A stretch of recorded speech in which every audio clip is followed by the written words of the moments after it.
I'm a little nervous tonight. I want things to be right. Nice hat. Pulled down over your face. It's a very important night. Be busy. Do something. Come on, dummy. Come on. Now, it's time.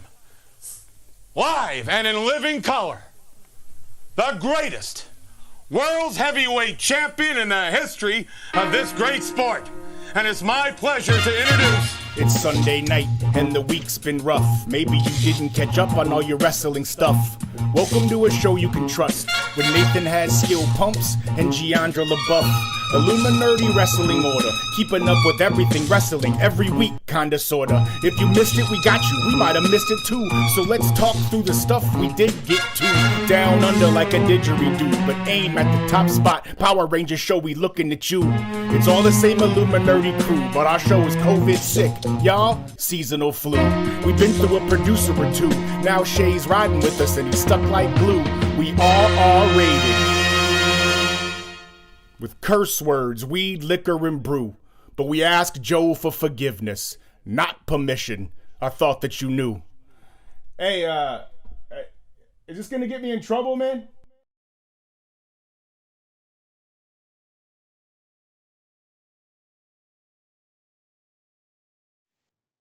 Look, it's all of us. Woo! Here we are. We did it.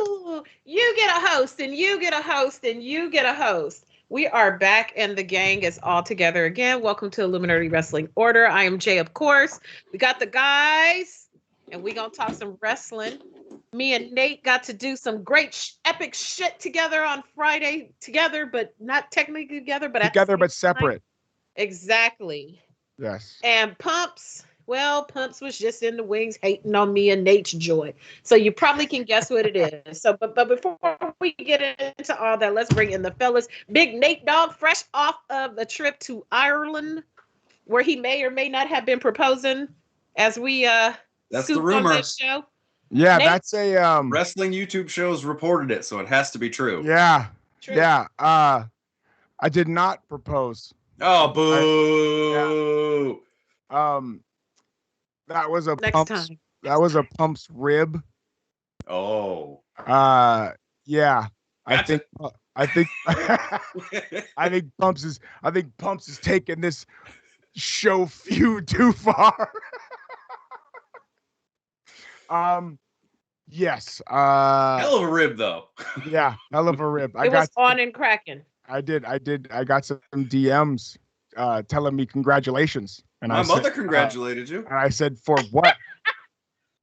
and then it was, I heard you proposed in Ireland. I said, where the fuck did you hear that? And yeah, apparently it was this show. Huh. And not so much weight the Illuminerdi carries in the wrestling. Made it all the way overseas. Yeah. All the way overseas. Listen, in all transparency, I might have also got some shit from my girlfriend when we got home. And I didn't have anything to do with that. Yeah. And she said, listen, I'm not mad about it. I'm just disappointed. Girl, I might have been expecting a proposal in Ireland. Even Shay's laughing at you. And, well, I said, listen, baby.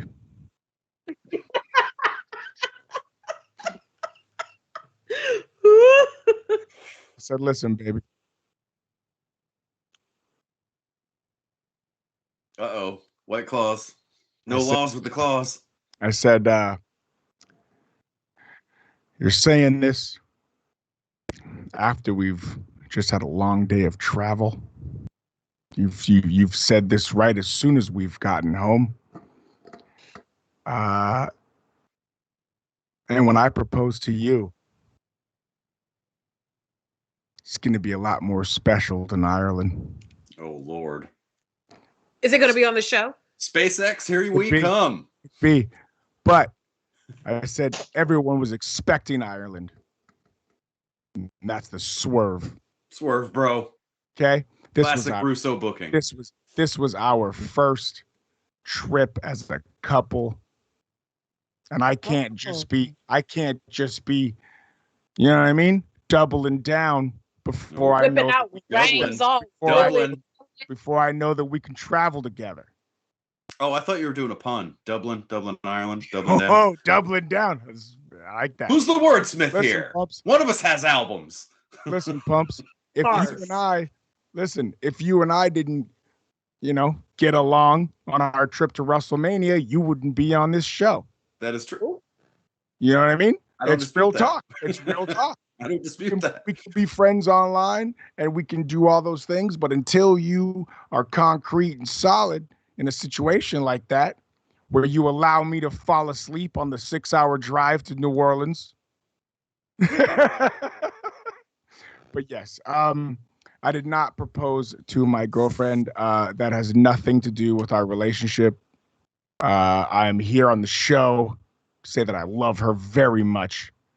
And we do love her too. Yes. And when I do propose, it will be much more out of the blue than a trip to Ireland with a professional photographer, and maybe I should have proposed in Ireland. Yeah. I didn't realize the old boy that was with y'all was a pro photographer. So I was like, oh, he does great work too. Bobbing and weaving on Instagram. Be epic. Yes, bobbing and weaving on Instagram. Pumps met him on my bachelor party from my marriage that didn't work. Previous life. Yeah. All you had to say. Previous life. But yeah, so Ireland was awesome. You were chalk lined out. Did they sponsor that trip or what? Should have. I shot some stuff for a music video that we're gonna do out there. It'll be fun. Awesome. That's awesome. Yeah. I won't drag down the show with my awful experience driving on the other side of the road. Oof. Yeah. Listen, if you're gonna go to feel that pain. If you're gonna go to Europe and they drive on the other side, I highly suggest not doing it. I almost got fucked up in New Zealand doing the exact same thing, not looking the correct way. It's not even that. It's the wrong side of the road. It's the wrong side of the car. Me and my lady got in more arguments in 6 days inside that vehicle than we have had in 3 years. And that is just big facts. Hey. We had to have a thing where when I got out of the car, I had to say, listen, anything said inside this vehicle cannot be held against me outside said vehicle. It was Well, what the hell was you setting like a fun up in trip. the car, bruh? I get very frustrated. I put 30 hours behind the wheel in that vehicle, and I don't suggest doing anything. Anyway, let's talk about wrestling. Employees of the Illuminerdi have nothing to do with that Ireland trip. We ain't do it, wasn't us. We was here minding our business. I mean, Pumps was a little low-key instigating, but I was minding my business. Yeah. Business. But yes, we're going to talk some pro wrestling. We're glad to have you back, Nate. I know, we missed you a lot. Glad you made it safe. A lot. Yes. Thank you. Yes, Thank indeed. you. Thank you. Pumps, hold on real quick. Pumps also asked if we had heat. Yeah, I did. Yep. Because, listen, I think it's funny that Pumps doubled down and just tried to break some news that wasn't news. I pulled a little cable TV news on you. Maybe made something up. See what flew. Yeah, your lady ain't killing me, ma'am. I was minding my business. Ma'am. That's true. You are beautiful. I'll take the 3-second tan on that one. That was all me. But yes, Pumpington, and how are you? How was the week treating you? You are working a lot, sir.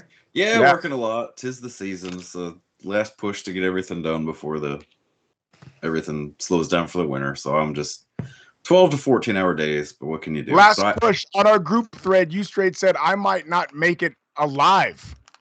it's true. So I mean, 12-hour days of having a machine bounce you around, doing grass aeration is not fun. There's a reason I stopped doing landscaping. It's because I'm old now. So we're not Some hard work. arachnophobia anymore. No, we are, but the company has a lawn care business, and I mean, I've been doing this for 10 years, so I kind of have experience doing it. Sure. And when things break, if it's something simple, I can fix it, and it's hard to find people that can do anything related to lawn care, especially someone who's been doing it for 10 years. So You're Hey, better. if you're ever in a jam, here's our man. Call Pumpington. yes, but so that's me. Hopefully I'll make it to November, and then we've got the 40th birthday to look forward to. So that'll be, Which is give us the date. Give us the date it is the Yes. 18th. It is a Thursday. of Of November. which month? Well, if this is October and it's next month, Ooh. Are you a Sagittarius or a Scorpio? Scorpio. Sky. Oh, see, that's why. That's why I'm a Taurus. That's why I Yes. got love for you. That's why I love Scorpios. But anyway, yes, we are going to talk about some wrestling. Dinosaur. You know what? Just because Pumps is just a little bit too zen for us right now, let's talk about Let's SmackDown. crank it up. Let's do it. We're going to start off with SmackDown. Good show.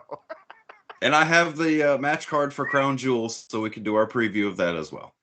Nate, he got to hit. If he going to be Phil Jackson, he got to hit us with the. But yeah, so we went to SmackDown this week. SmackDown made it back to Southern California, not here in LA. We had to fucking take a flight and 2 trains to get to Ontario. Goddamn. But it was worth the drive because we were able to acknowledge our tribal chief. Yes, And it was 100%. It was a very intimate arena. It felt like, right? Hell yeah, it was hot Yeah. as shit up in there. Yeah. So yeah, it was in Ontario, which if you're not familiar with Los Angeles landscape, that's bumfuck Egypt. That BFE. way. But it was an arena that maybe held 10,000. So it kind of felt like a House of Blues show. Like if you were gonna see like a big name act in a small place. I don't feel like there was a bad seat anywhere. They did send a thing saying you had to have your Vax card or a COVID test, and then didn't check any of those things. Oh, they did for us. They That's did. That's what took us so long. I looked at that Harry Carey outside the arena. I said they are ensuring that WWE never ever comes back to California because that was a mess. Because they had people paying for rapid tests. Yes, outside, I saw, and you got to wait for 30 minutes. and that's what was surprising to me because when we got towards the front of the line, they didn't ask me for my Vax card. They didn't ask me they didn't ask me for shit. They slid me right in. Ooh, And my they was on boy, that ass like white on rice. and my boy who I went with his 2 kids, which is part of the reason why we went, because a friend of mine's 2 kids who are 10 and 6 got really into wrestling during the pandemic, and they watched, and I told them, I said, listen, when WWE comes back to Los Angeles live, I'm gonna take you to a show. So they obviously had this because it was outside of LA County. And so my boy had to pay $50 each for both of his kids before we even got there earlier in the afternoon for a rapid test. And then we walked in and they didn't even check a thing. Oh, you should have called me. I could have told you where to go for the rapid test. But yeah, it was a legal test, y'all. A legal test, not an illegal test. A legal test. But Don't be putting propaganda out. they did have a Ontario 316 shirt, which I thought was hilarious. Which, unless you live in the LA area, it wouldn't be funny. But it's just like Ontario. My first thought would be Canada. Yeah, it's just. Yeah. It was just. The WWE obviously puts these shirts out in every city that they go to. They have the same back, and then they put the front. But like yelling that you're repping Ontario in LA is just funny. I'm sorry. Which is crazy because they still don't print to order. So somewhere there is 15,000 Ontario 316 shirts sitting in boxes. Yeah, there's a third world country somewhere wearing Ontario 316 shirt. The back was kind of dope. It had the smoking skull, the Austin smoking skull, and then like in the flames or whatever, it was the California flag. Thought that was kind of fresh. Oh, cool. The beer, the alcohol prices were like Mookie Betts played at the Ontario Arena. It was $18 for a fucking tall boy. Yeah. So for a 22 ounce of Modelo, it was $8. Those are Dodger Stadium prices, and this is the Ontario Mills Outlet Arena. I mean, it ain't even Staples. Those are set by the concession provider, though. I used to work concessions at Citi Field for the Mets. Okay. They don't set those. It's based on. That's too goddamn high. I don't disagree with you. I mean, yeah. Listen, I get it when I'm at Dodger Stadium and I'm paying these extraordinary prices, and part of that is because we're signing players. If you're, the Lakers, you're paying LeBron and Anthony Davis's salary. I get it. You're in the Clippers, you're playing Kawhi, Paul George. When we're at the fucking Ontario and it's $18, that's Daddy Roman ain't getting that money. Yeah, it was. Listen, I had my fair share of them. Not gonna lie. I did not. I was so amped to see Roman's ass in real life, like up close again, that I was like, fuck the beer. I'm going to the seat. You guys catch me at the seat. And I was very happy to be that close. Jay texted me and she was like, she said we're like just getting in. And I'm like, the show's been on for 50 minutes.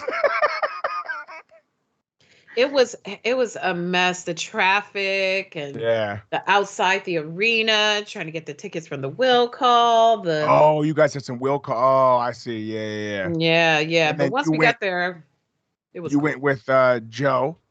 Yes, I did. The Vince of the channel and his lady Stephanie, and yes, you also went with Battlestar Galactica.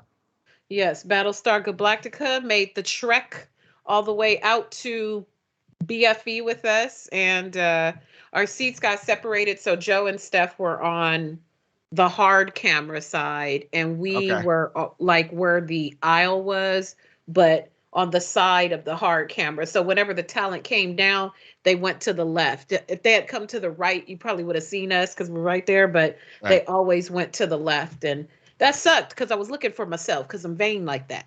Yeah. I mean, listen, you drove to Ontario.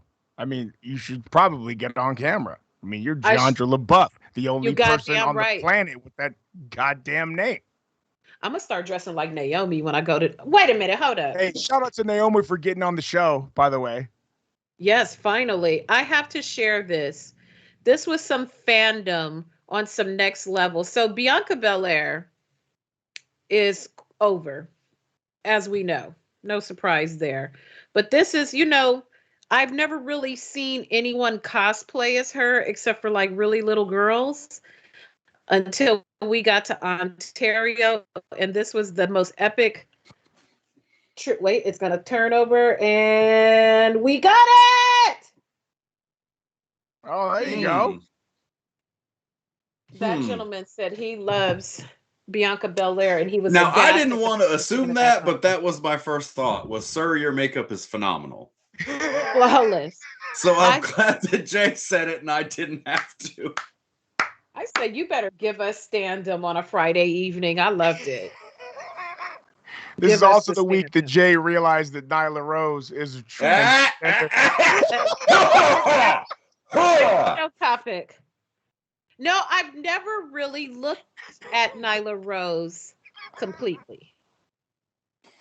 Because I don't watch AEW like that. Yeah. And the ones that I have seen, she was not wrestling on.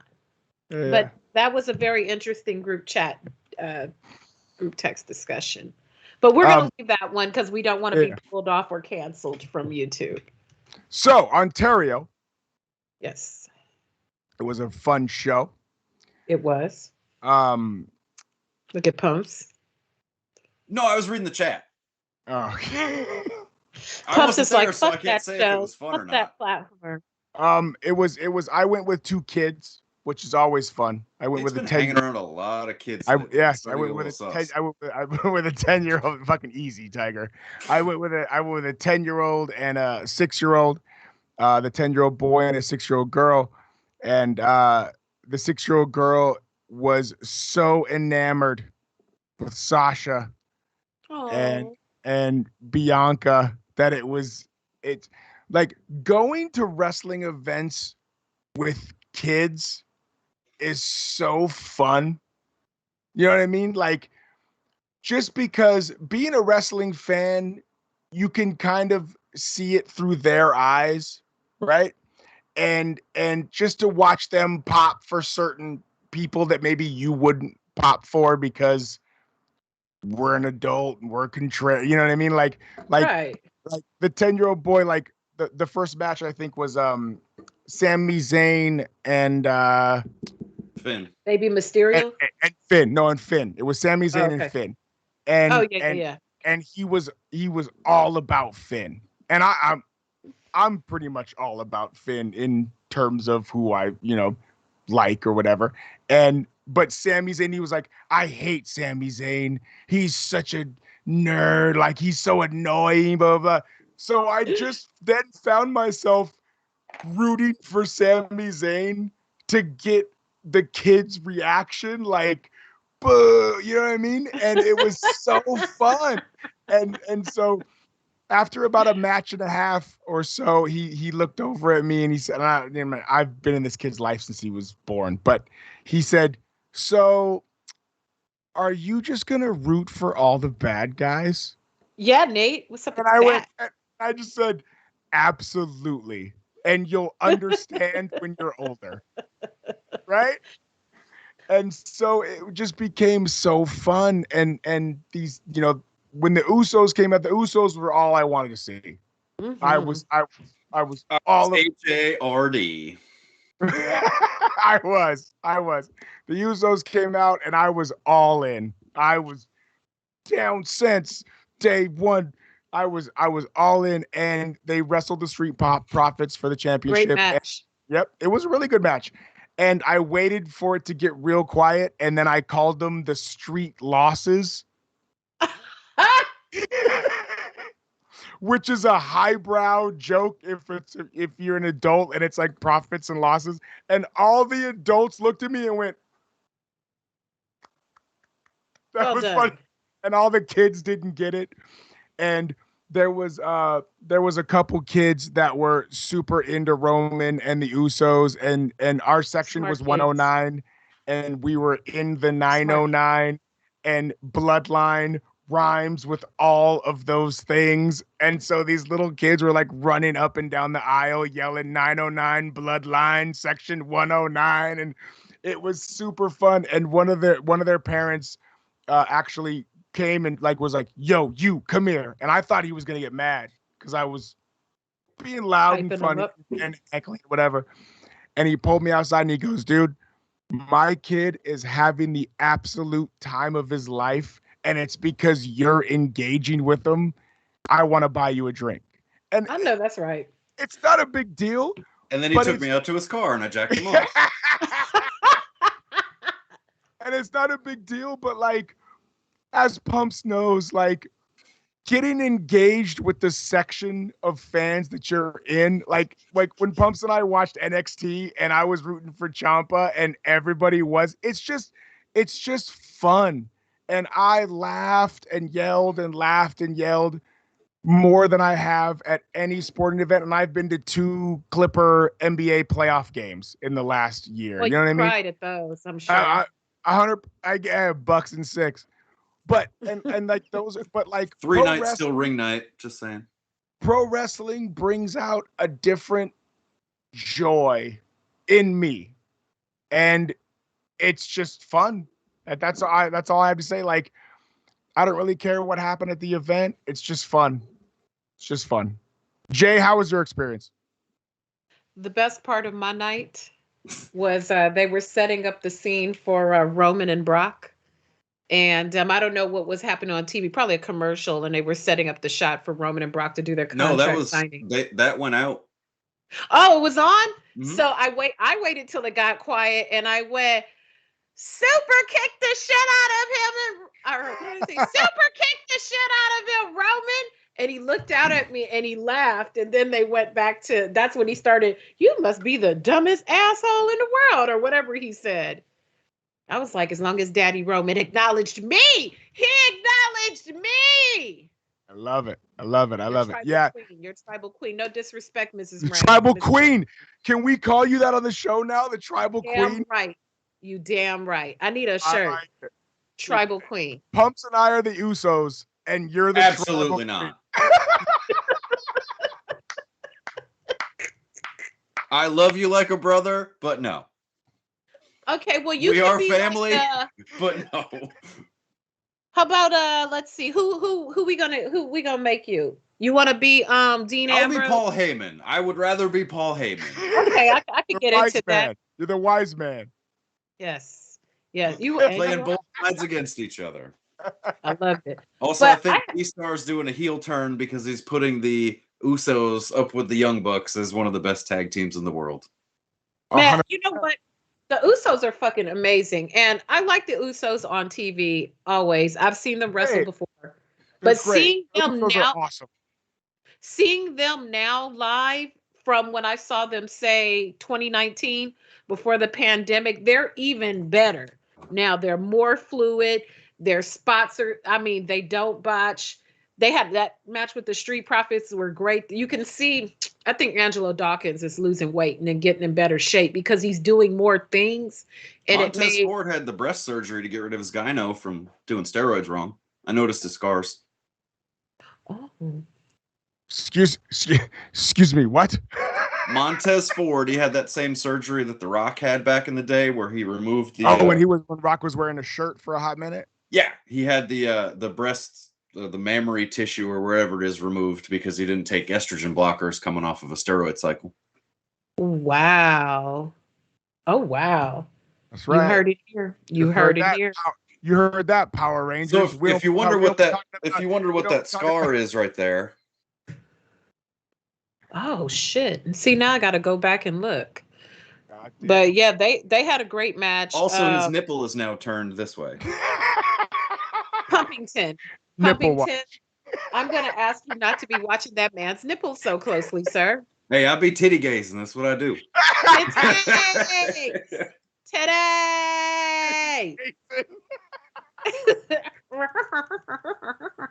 Well, if you're a woman, it's ball gazing, so I'm assuming titty gazing would be the man equivalent. I don't know. It's like Cesaro. Cesaro's got those pepperoni nipples.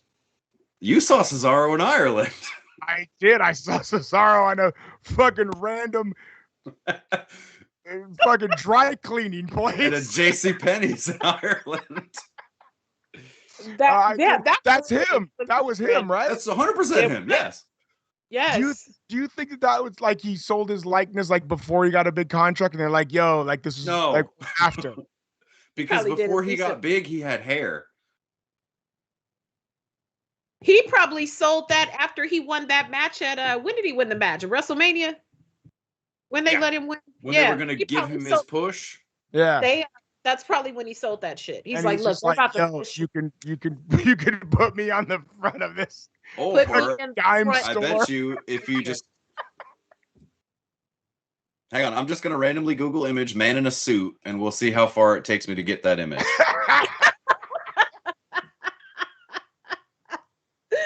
Oh, you know know what? Since we're talking about WWE and we're talking about Daddy Roman and the Usos and all that, I saw this rumor out there in the cyberspace that said, talking about Roman and Vince and why it took so long to get to this. So according to the rumor mill, I think it was that guy Dave Meltzer or somebody did an interview with one of them WWE people, and they said that Roman and Vince were getting into it because they couldn't decide on the music. So I thought that was interesting because Nate, you talked about how much you like the music and how epic it is. They went back and forth a long time on what the music should sound like, because Roman, he didn't want to fully make Roman a full ass heel that quickly. He wanted to kind of downslope him into it anymore. How they would have done that, I don't know. I don't understand how they would have done that, but it was about the music and they got into it a lot, and that's why it took so long for Roman to get to this incarnation. Yeah, I think I think the Roman music is dope. It's slow plays them, you know, coming like it's listen, I was out getting a Modelo when I heard the Tribal Chiefs music and I was yelling, I can't believe I'm missing the only thing I came here to see. And people were laughing. So on brand for you. And people were laughing and going, pour that man's beer faster. And I ran back to my seat with my beer, and the fucking crowd they literally looked up and they went, you're missing it, because that's all I was talking about the whole show. Fucking that's man. So on brand for you. I love it. Yeah, it was funny. It was funny. That is life with Nate. I thought Brock Lesnar was. Oh, wow, you guys were close, man. We was right up on that shit. Yeah, I was the next level up. Yeah, you guys were close. That's dope. No, this was the crazy shot. I was like, he's just right there. They'll kick me out this arena if I reach in there. Oh, it's right there. Hey, let me tell you, just before I forget about it, fuck t-shirts. Fuck. We need to have Illuminerdi Wrestling Order business cards. Because I'm telling you, when I left that place, Shay's got one. Yeah, Shay's got it. No, I don't have one, but I'm going to send you guys a note in the group chat to tell you a story about that. When I had my whole section was super into it. Nobody owns a printer. What's wrong with you, Shay? I had this place fired up, and all people kept saying were just like, where could, like, you can't, you know, like, you've got to be somewhere, blah, blah, blah. And I was like, yeah, you know, YouTube, Illuminerdi. And we're buried at the bottom of the feed, so you'll have to look for us. You know what I mean? But like, if we had like some business cards that they could put in their pocket, like those dudes that stand outside the wrestling shows and hand out like things for the New Japan show or for the local wrestling show or whatever. Like, I 100% could have had another 10 to 15 views each week, which would easily get us ahead of half the Power Rangers shows on this channel. I agree. We need to do a full. I'd wear a fucking jogger, like a total sweatsuit. You know, like how Floyd and his minion used to wear. Like, I'd wear the whole thing. When they get shows back in LA because they're afraid of COVID or whatever, we should really have some Illuminerdi business cards to just hand out at these shows. I'm gonna get a full tracksuit. I'm telling you, it's gonna be like the Money Team, but it's gonna say IWO. Oh, I'm with it. And I'm gonna wear it to shows. I need you to start looking at flights, son. Yes, sir. Yeah, it's not like I've been in backstage at a major wrestling promotion for the last 2 months or anything. I mean, if Impact is major, that is what it is. Oh. Okay. Have you been backstage at your beloved WWE recently? Have you hung out with your tribal chief? No, but I also haven't brought up rumors about my friend getting engaged that wasn't true. Well, I don't travel to Ireland, so. Who's the liar? The guy that said the story or the guy that didn't follow through? That's a slippery slope. Tribal queen. I'm just getting closer and closer. So I was like, ooh, y'all hype. Speaking of, this will make, I don't know if it's going to make Pumps happy, but it's non-WWE, so maybe it'll make Pumps happy. Buddy Murphy is set to debut on your platform next week there, sir. He's going to make his debut as Buddy Matthews on New Japan. Yes. I'm Thumbs very up, excited. thumbs down. Oh, big thumbs up. I am excited for anyone who leaves WWE finding success anywhere. He sounds like it was, well, it kind of is. I was going to say, you make it sound like such an abusive relationship, but it kind of is. So I'm not, it definitely is. Also, more rumor shit that I heard. WWE is Britney Spears' dad, and every wrestler is Britney Spears. Weird. Low key, that's not far fetched. Not that far off. That's kind of like a good. That's like a perfect analogy, actually. Speaking of toxic relationships, we got Crown Jewel this Thursday. Who's ready for our preview? You shut your filthy mouth before we talk about that, because I've got some news with that. Okay, last two things. There's a rumor out there about Bray Wyatt that I've seen circling around that before they gave him the boot, he was being difficult and they were getting on him about his weight because he wasn't doing in the ring what they wanted him to do. So that's a little rumor I heard about. I can't wait for his tell-all interview to come out. It's going to be good. Also, I can't wait for Joe to Cross Cycle just said Pusos, and I love it. That is my new favorite saying. The Pusos instead of the Usos. It's not paranoia, it's the Pusos. Exactly. It's a street loss. I can't wait till Joe to get on me about my weight. I ran into Joe at the fucking beer line, and he's like, "Hey, dog, like, listen, I know that the Illuminerdi is like the 4th most rated show on our channel, but you need to drop some LB, son. You gotta step it up, tighten up." Oh my God! So before Pump starts his bullshit about Crown Jewel with my man, Daddy Roman, there is a rumor also that it's going to be a non-finish for Roman and Brock. And this might be chapter 1 of a very long-going feud that could take us into WrestleMania. There's no way Roman Reigns is losing the title in the Blood Bowl. We haven't even gotten to the full show preview. That's the main event. All right, sorry. Okay. It doesn't matter. Let's talk about it. I just had to pee in your Cheerios real quick, Pumps, because you was just looking with too much glee that Roman could lose at Crown Jewel. You shut your filthy mouth. I've been saying it for 2 months. Pumps is just happy because he's getting a couple over on me this week. How? I don't know. Right, fair enough. I mean, I legitimately have not had time to watch any other wrestling, so you guys got the wheel probably for the rest of the month. I watched I'm just trying 2 New Japan matches and some European indies, and it didn't go well. But anyway. You didn't watch any AEW this week? My DVR, because the days were messed up, my DVR didn't.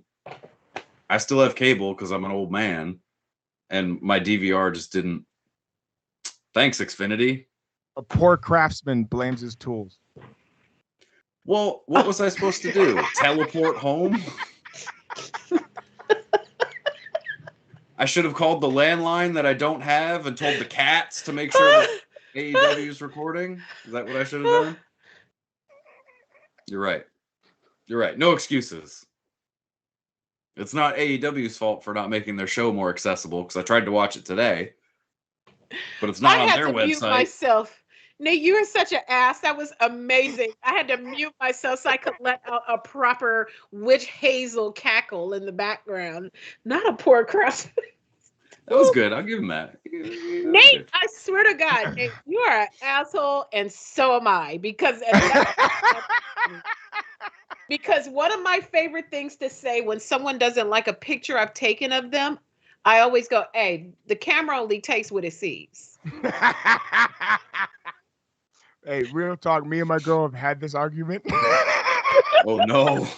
The camera can only take what it sees. You know, I can't do that more. Listen, it's not that. It's like my girl asked me to take pictures of her, and I take it, and then she looks at it, and then she doesn't like it, and then I take it again, and then she looks at it, and then she doesn't like it, and then she asks me to take it again, and I go, listen, I'm not your personal photographer. Like, we need to knock this out first 2 rounds. And so Okay, here I'm gonna. and listen. And it's not her. I think she looks gorgeous in every picture I take. But you know, she's very pretty. Girls are gonna look at the lighting and shit like that, and I'm like, I'm not gonna do. I'm not that guy. I'm not gonna do that. I'm not gonna. I'm not that guy, pal. I'm not gonna have a fucking photo shoot. I'm gonna give you all a tip. Like, I'm sure. I'm gonna knock out a couple poses. That's about it. No, I got you. This is what you do. Okay, so. Listen in, everyone. Our audience is predominantly male. Salute to Mrs. Pumps holding it down for the ladies in the chat. And if there are other ladies in the chat, salute to all of you. So this is what you do when you want your man to take a proper picture of you with your phone, but you're not quite certain. He's not quite certain on how to frame this up. So what you do is, you, the lady, you have your man stand where you plan on standing. You take his picture and then you hand him back the phone and say, do you see how I framed you? Do exactly this. And you'll get it right more often than you get it wrong. Because I've had to teach a couple of guy friends of mine, like, hey, you got to get this right, bruh. We ain't going nowhere. So I tell them stand where I want them to be. I frame it how I want it to be framed. I take the picture, I stand in the exact same spot, and I say, here, come back around. Look at how I have it framed. And then I make them stand where I'm standing, and I set the lens where I want the lens to be. And then I go, all you have to do is press the button. And that's it. Yeah, that's next level. Not gonna lie. That's your helpful tip. It will avoid arguments. And you can knock it out in probably like 2 rounds, like you said. You'll probably will be able to get in and out in like maybe 4 pictures tops. I like it. Mm-hmm. I like it. And then the next time you have to take pictures, then you'll be like, oh yeah, she said to do this. And then you ain't got to do all that. You'll be boom, boom, boom, boom, boom. Adapt. Then you're adapting. I like it.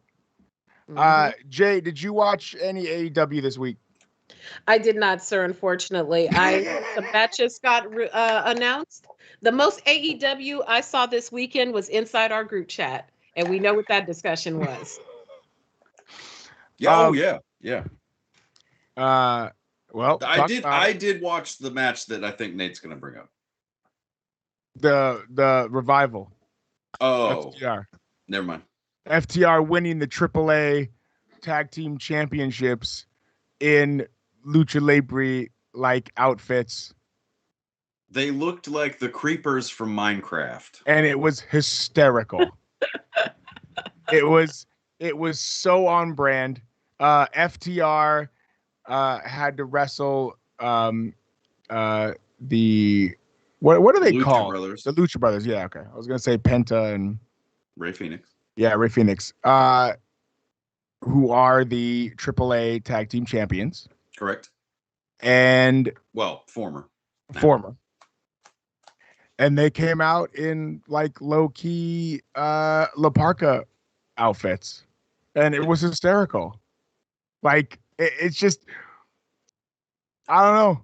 I just saw the picture of them, and I didn't see the I didn't know the context, so right. I thought that they were trying to do some sort of rib on the gimmick they were pitched from Vince before they left, like the club guys. Yeah. But when I saw the mat, I was like, "Oh, luchador, I get it." Yes, and it was. Listen, AEW has become the wrestling show that I think about each week. You know what I mean? Like I know that there's Monday Night Raw and I know that there's Friday Night SmackDown, but I'm like, AEW, like I low key want to watch that when it's like the day of, like when it's happening. Appointment viewing. It's appointment viewing, and it's not because, I mean, kind of is. It's because I don't think that the word better is the right word. I think it's so different than what the WWE product is that it's intriguing. Right? So even if the trash ass Dark Order is in a main event, who's off? Are you fucking flipping me off? No, I was legitimately scratching my eye. Shay is. Oh. The rest of the show, it's just more intriguing. It's Nitro to Raw in '97. It really is. It's just different. It's just different. And we've had the WWE for so long be the same for so long. And I get why Pumps is not on board with the WWE product. Like, I get it. And AEW was so different and so aimed towards our age group and fandom in terms of the late 90s shit that even if it's not good, I find myself wanting to tune in. And it's for reasons like this. Like, they have the AAA, which is a Mexican federation. Their belts are being defended on AEW television. Why? I don't fucking know.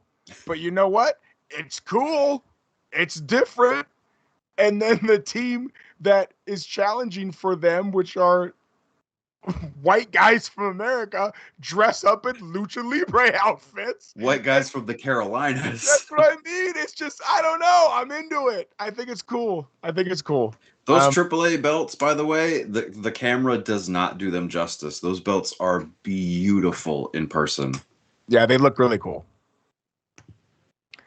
They just have really intricate details in them and things you really can't see from a camera from that distance. But I've seen Deonna Purrazzo's belt up close, the Reina de la Reinas championship, and I've seen the junior heavyweight championship belt up close, and they're phenomenal. Real quick, because I missed a couple weeks, obviously, I thought that the Lucha Brothers were the champions of what happened? They are, I think. They're the AEW tag champs still? I believe so. Okay. Because when I saw that they were the AAA tag champs, I was like, well, did they pull the AEW belts off them or whatever? No, I just don't think they carried both belts. Gotcha. Because that's kind of Kenny's gimmick, you know? And then a match that a lot of people are talking about is Bryan Danielson and Suzuki. Yes. Which I fast forwarded and rewound through Rampage multiple times and couldn't find this match. And then I went through AEW on Saturday and couldn't find this match. And people were talking about it, and I don't understand why it wasn't on television until I asked you, and you said it was on YouTube. Same place you can find our show every week, Sunday night, 8 p.m. I didn't find it on YouTube. I know it is free on New Japan World, their New Japan streaming service. It was the American commentators. It was Taz, Ricky Starks, and Excalibur. And they kept saying it was the Rampage buy-in. Now, Rampage is a free show, but this was the buy-in for Rampage. And now, isn't AEW? What did Tony Khan do? A thing where he's gonna put some shit on YouTube that's gonna go head to head with SmackDown on Friday? SmackDown was expanded, and the last half hour. I know. Jay and I were at the supersized SmackDown. And because it was expanded, the half hour of SmackDown, the last half hour, overran with Rampage or something like that. Gotcha. So, I want to go to an AEW show. Yes, I would. Are you kidding me, Jay? The minute they try to run here in LA, it's going to sell out any arena they put it at. I'd be willing to even go as close as like Phoenix. My brother lives in Phoenix. I could stay at his house. Like if they ever get that close, I probably would go. I would actually when at some point this past weekend I was looking at, they just put Royal Rumble ticket packages on sale. And St. Louis. And I was St. Louis, and I was looking at them, and I'm not gonna lie, Pumps, even without asking or checking with you, it's close enough. That's what I said. I was like, all right, if we get a 2-person thing here, that's close enough. That's like 800 a piece. Like it was. I mean, I am working a shit ton of overtime. But yeah, including tickets and hotel rooms. Wait a minute, like it was, yeah. Yeah. I No, might AEW wanna was a go good too. time. The when they were here was Chris Statlander and Big Swole's tryout match. Their dark match was here. So that's how long ago it was. Wow. I want to say it was 3 weeks before the Jericho cruise. So that they weren't singing his entrance yet. That's how long ago it was. Oh, speaking of singing entrances, and we're talking about AEW, and I didn't write any notes this week, but that just reminded me. Yes. Is CM Punk Bret the Hitman Hart? Is that his deal?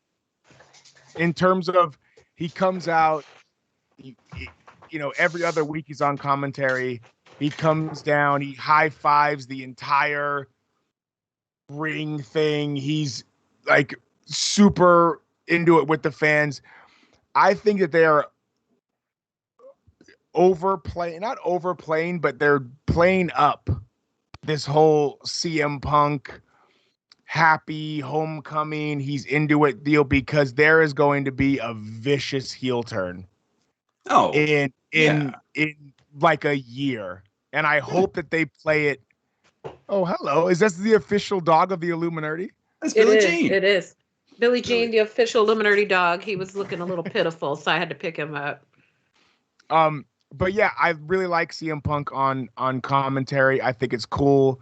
I think that he's playing this. Everything is happy, deal, because his heel turn is going to be awesome. And they always are, right? If they do it. You mean the man who signed his WWE contract on the Ring of Honor title is going to be a vicious heel? What? But I think that he gave his Jordans to a kid the other week. You saw that? They were $1,700 if you watch the Complex show he did on YouTube. I thought they were just like Jordan 1s, right? Yeah, but they were vintage. They were $1,700. Oh, they were like legit. Yeah, he bought them from Flight Club in Chicago. Right.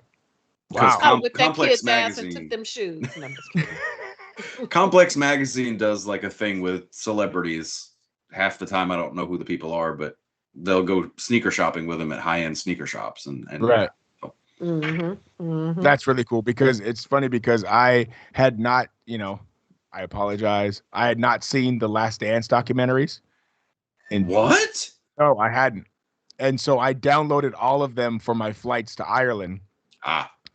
And watch them or whatever. And it was awesome, that Madison Square Garden game where he played in the Jordan 1s, and he said his feet were bleeding. Yep. Because they were so awful in terms of really playing basketball. Ones are horrible to hoop in. Yeah. So might as well play in some Vans. Yeah, 100%, right? So how did Dr. J do it in Chuck Taylor's? Woof. Yeah. Right. Yeah. He didn't need his ankles. Yeah. So I thought that was cool that he gave his J's to a kid, and I kind of just do that, the Bret the Hitman Hart thing with the glasses. You know what I mean? Like, he's going around, he's fucking putting the kid's hat on, seeing if it fits. You know what I mean? Like, he's just super playing up this whole babyface thing. Yeah. And I'm for it. I think it's cool. Who did he wrestle this week? Matt Sydal? Sydal. And he used we lost Jay. Jay? We lost her. She quit. She quit the show immediately. She said, I hit the wrong button. He wrestled Sydal, and he used it's not the Cobra Clutch. What was his finisher on the ground that he used? Anaconda Vice. Thank you. Oh yeah, the Anaconda Vice. Sir, the Anaconda Vice. Yeah. All right, cool. So AEW was fun. It's awesome. Yes, the Suzuki match is free on New Japan World. And while you're there, maybe sign up for a small fee and watch some of the best professional wrestling on the planet. G1 Climax is coming up. Jeff Cobb's undefeated, wrestling Kazuchika Okada, who's only had one loss in the whole tournament. You guys are riveted by that. God damn it, Pumps. I just want to give you a big hug. It's okay. I'll take a big hug. I haven't seen you in forever. I would love a big hug. I know. Oh, that's nice. All right. So should we talk about the Blood Money? Yes. Saudi Blood Money show. Which is hilarious because when they were doing on SmackDown, when they were doing the Finn Balor Sami Zayn match for the finale of that bracket, I was like, well, we know who's gonna win. Right. I agree. Sammy can't go to Saudi. Right. Also, he refuses. Oh, by the way, SammyForSyria.com. Donate now. We're going to pretend there's like a thing here at the bottom. I would guarantee Pro Wrestling Tees will have a shirt as they do every year. And if I can remind myself, I will wear last year's on the show next week. That says what? It's just last year's was El Generico versus Sami Zayn in a dream match, like the face-off, tail of the tape, and all the proceeds go to Sammy for Syria. Got it. Which helps give education and medical aid to war-torn areas of Syria. Got it. I love it. Yes. So Crown Jewel. The blood. Enough about that. Tell me about the wrestling. Burn some sage. Tell me who the Bloodline's wrestling. Yes. Well, we have the Queen of the Ring or the Queen's Crown tournament final. Will either be Shayna Baszler or Doudrop versus Zelina Vega. I'm guessing Shayna Baszler. Shayna finally needs her push. And, well, I don't know. You know what? Maybe not. Because they've got her being kind of like a henchman or a heater for Sonya Deville a little bit over on SmackDown. So maybe she won't. Maybe it'll be Zelina Vega. They need to give her something. They brought her back. I'm for Shayna Baszler anytime she wrestles ever.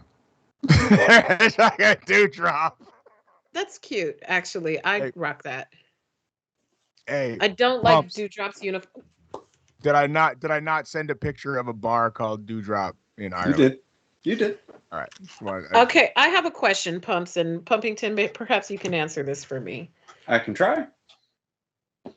Exactly what is Doudrop's gimmick? Because nothing about her gear is... I don't understand. She's always worn that gear, though. That has been her gear forever. But like, what is the attachment to it? Because it's like Ember Moon, like people with really distinct ring gear. It goes with who they are. Becky, Ember Moon. I think Jay is asking, who the fuck is Doudrop when her name's not Doudrop in that gear? Yeah, like I don't understand.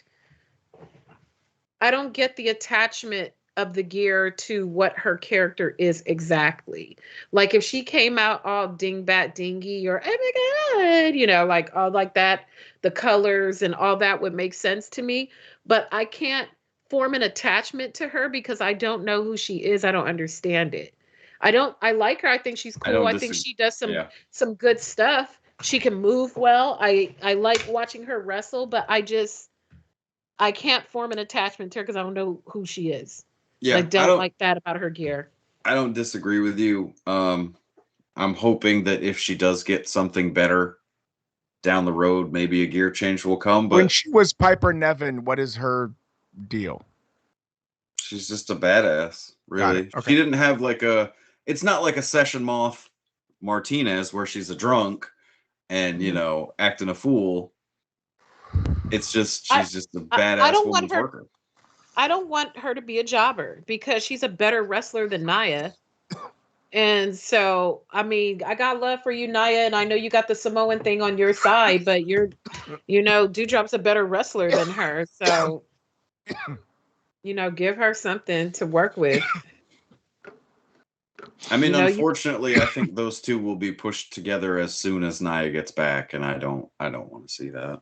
I don't want to see that either. Nothing about those two style matches is appealing because Dewdrop can move, and Nia is just kind of a heater, just a glorified heater. So their match wouldn't even look good in the ring. Styles make fights. Styles makes fights. Agreed. So next up is the King of the Ring men's final.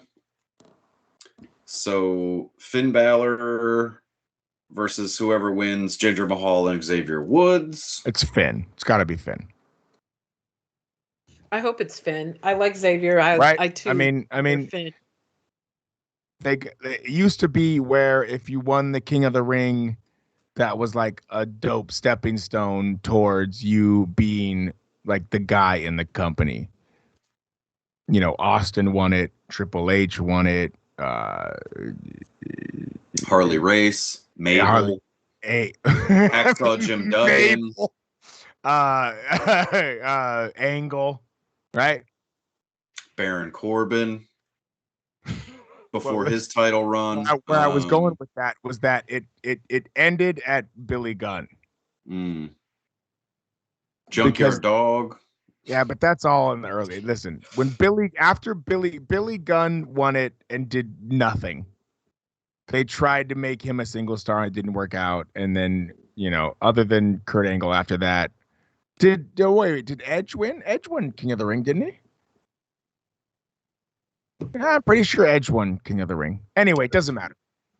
Finn needs a win just because they sent him to NXT, made him a prince, brought him back so Prince can be a king.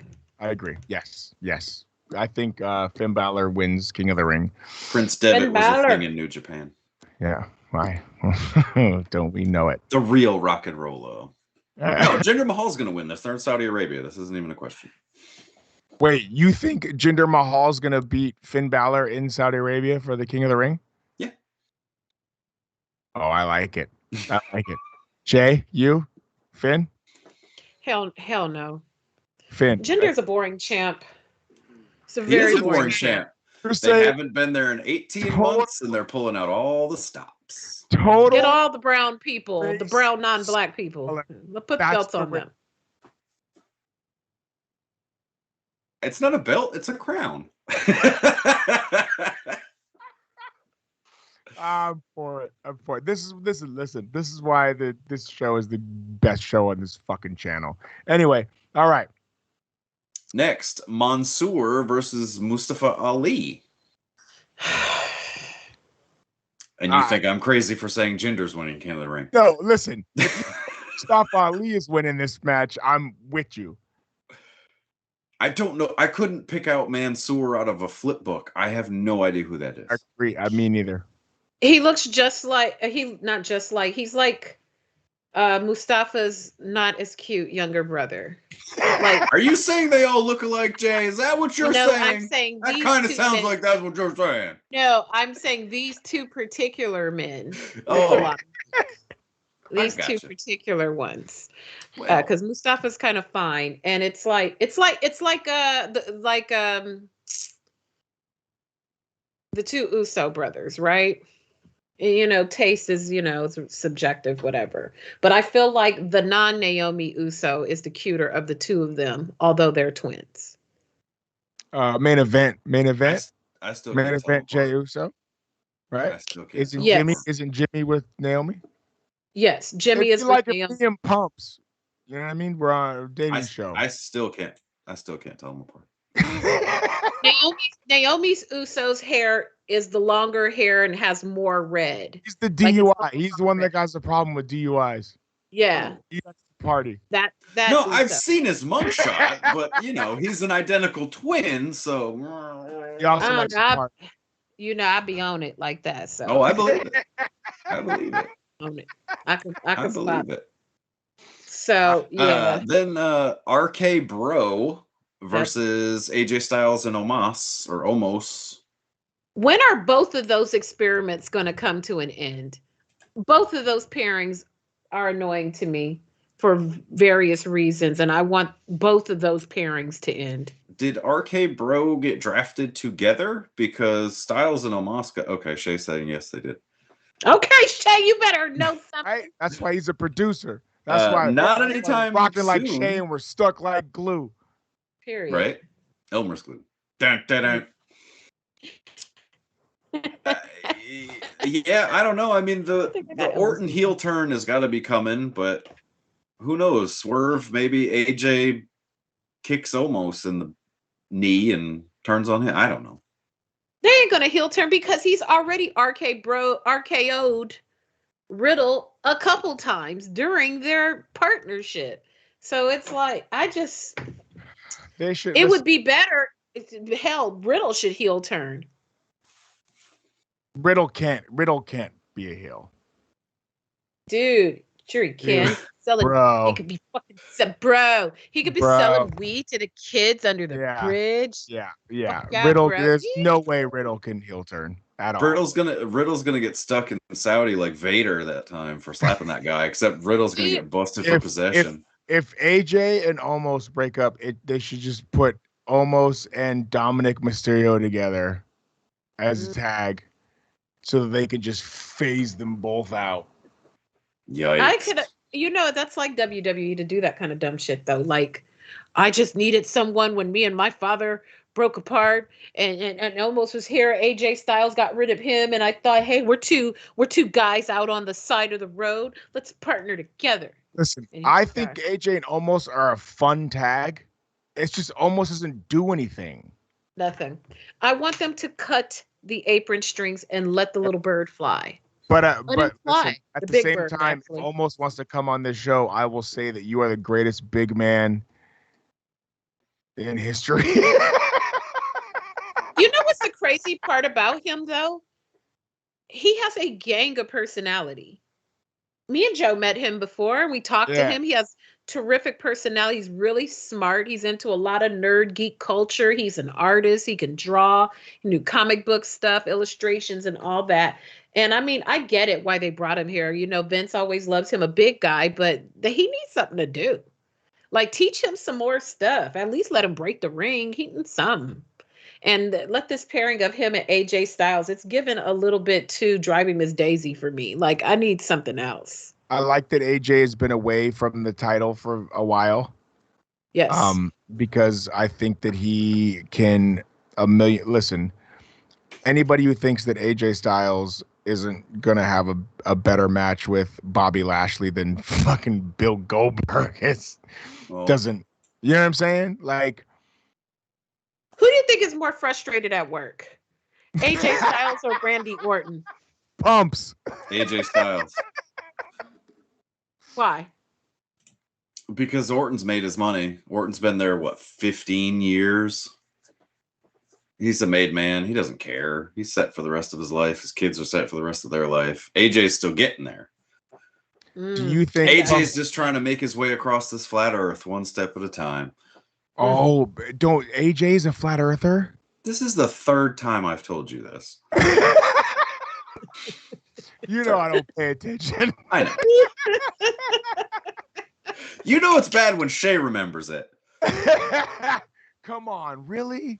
Yeah. AJ, Kyrie. Is this how I react every time? Yes. Yes. Absolutely. Absolutely. Yeah, it is. Is AJ Bumps, you probably know this. How long is AJ's contract? Goodness. He signed recently, yeah? Yeah. Like for AJ big ain't money. going nowhere. I mean, I want to say 2019, pre-pandemic, he re-signed. So, because that's when they were gobbling up everybody before AEW like kabloomed. Right. So AJ probably has another, I would say, AEW run in 4 years. Right? He has to work there at some point, right?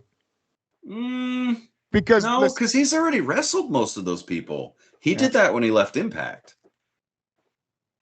He's already done New Japan. He's already, done a G1 season. He's already been in the Tokyo Dome. He's already done. Now he's just getting money. He's already done. I think he did Bola, maybe for PWG. Well, then shit. Maybe he likes this. It's less taxing on his body. Yeah, especially almost has to tag in for 8 seconds in a match. Yeah. Darius George says 2024, 2025. So I think we're speaking the same language on that. Yeah. Shout out to Darius George. That dude is a amazingly talented artist who is actually sculpts for like Marvel Legends and stuff like that.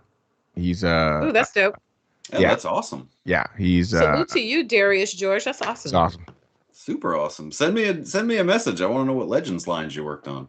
Yeah, so I can critique your work. No, I'm just kidding. No, he's an incredibly talented artist. Oh, that's awesome. Yeah. That's awesome. Yay. So next match is Edge versus Seth Rollins, Hell in a Cell. And fun fact, this is Seth Rollins' first Hell in a Cell match since the one with The Fiend. Oh, yeah, that's true. That's true. Put the shit on and Seth and let's keep it pushing. I don't know about this Seth going all the way off the deep end. The Messiah Seth was one thing, but now he's crazy. Is he like Jim Jones? Like, I don't understand where it's going. The turn of the character. I don't get it. But I do like the suits. Match of the night. I think this is the match of the show. Well, they're gonna love it. It's gonna look visually great. The pyro and all that. Pumpington. Don't do it. The gears are now spinning because Nate said this is gonna be match of the night. I can't wait. Listen. I think that this is the. How many matches does Edge have a year, right? Like they hold them for the big shows, yeah? The SummerSlam, the Mania. Rollins will beat him so bad he's got to go away for a while. Yeah. Yeah. Right. And Rollins is, Daddy Rollins. Right. Like low key Rollins is this generation's Orton, I feel. In terms of longevity, like Rollins is going to be around for a really long time, like Orton. And Orton went through these phases where you're like, who the fuck is this dude? And they had him in, the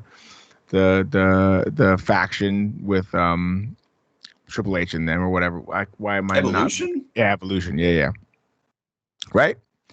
And then they, the broken part, and then he's in all these tag teams, blah, blah, blah. Orton is a made guy. Rollins is Orton.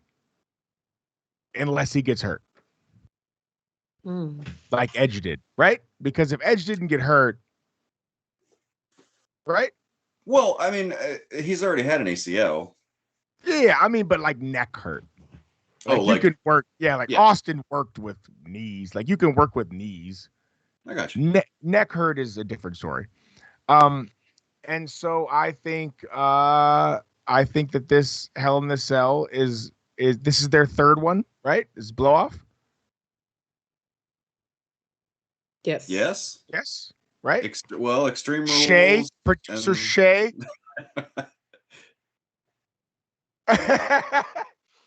Let's say yes. Yes. Let's say yes.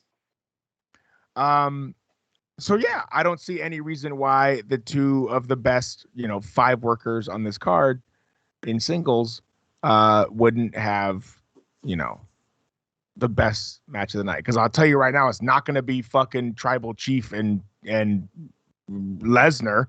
Well, speaking of Mick Foley Lesnar, not the best work. The next match is Goldberg and Lashley. I cannot believe it. What? Jay's face says it all. The Saudis love Goldberg. For whatever reason. They wanted the Warrior and didn't know he was dead, so... And Yokozuna.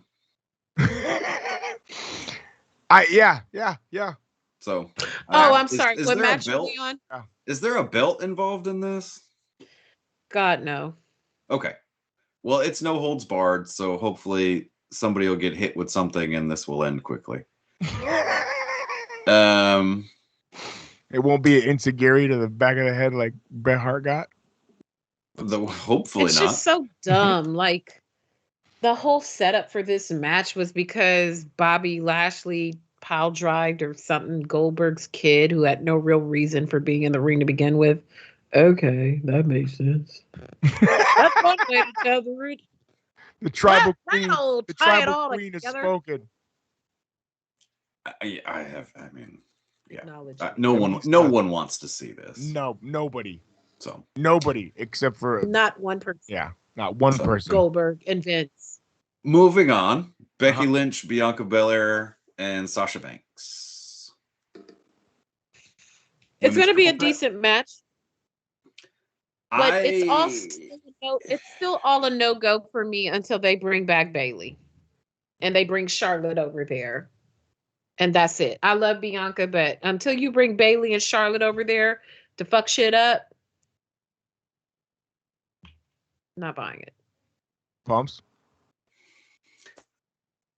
I'm worried about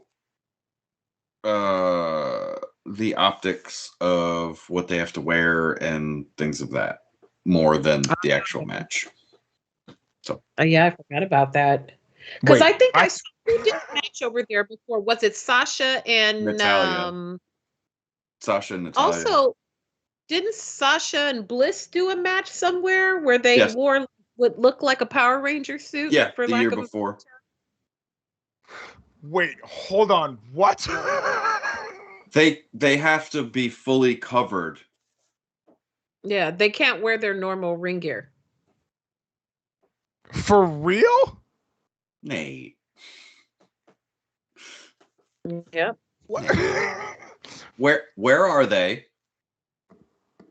And yeah. So, I mean, good for them for getting on the show. And so if they, but hold on, now if they come out and they're not in full, they won't come out. FTR, they will not come out. No, they're not letting them out. Nope, never happen. What Zero chance. They will cut the feed. No. They will pull the arena lights. Neck to wrist to ankle. I'm gonna find it. The only thing that's gonna be exposed is their heads. Yep. I'm trying to find that picture too when they wrestle. Yeah. They're going to be looking like, you know what the gear looks like? The people who fence in the Olympics. That's kind of how the gear looks that they have to wear. Or I don't know what it looks like that this year, but I remember, I thought it was Sasha and Natalya. Okay, I thought it was Sasha and Bliss. It is Sasha and Bliss, and I'm sending it in the group chat now. Okay. Sorry, YouTube, that was riveting, I'm sure. However, the look on Nate's face is going to be worth it. Yes, it is.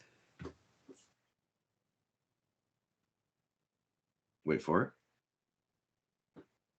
There it is. There will be no sexy Sasha. Nate, they made action figures out of those attires. It was a 2-pack. Look at Nate's face. For real? Hey! Dust Mites is in the chat, Nate. Hi, Dust Mites.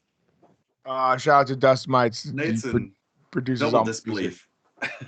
But this is for real. This, like, how did I miss that? Pumps. I don't, Nate, I don't have an explanation as to how you missed it. I have an idea. And it's that glass cylinder that's sitting next to you, but I hope those girls come out in booty shorts. Never happened. You don't, Nate. If you care about their safety, you hope they don't. For real. For real. I'm a feminist. I am too. I'm all for women's empowerment, and that's why we shouldn't be doing this show. That's also true.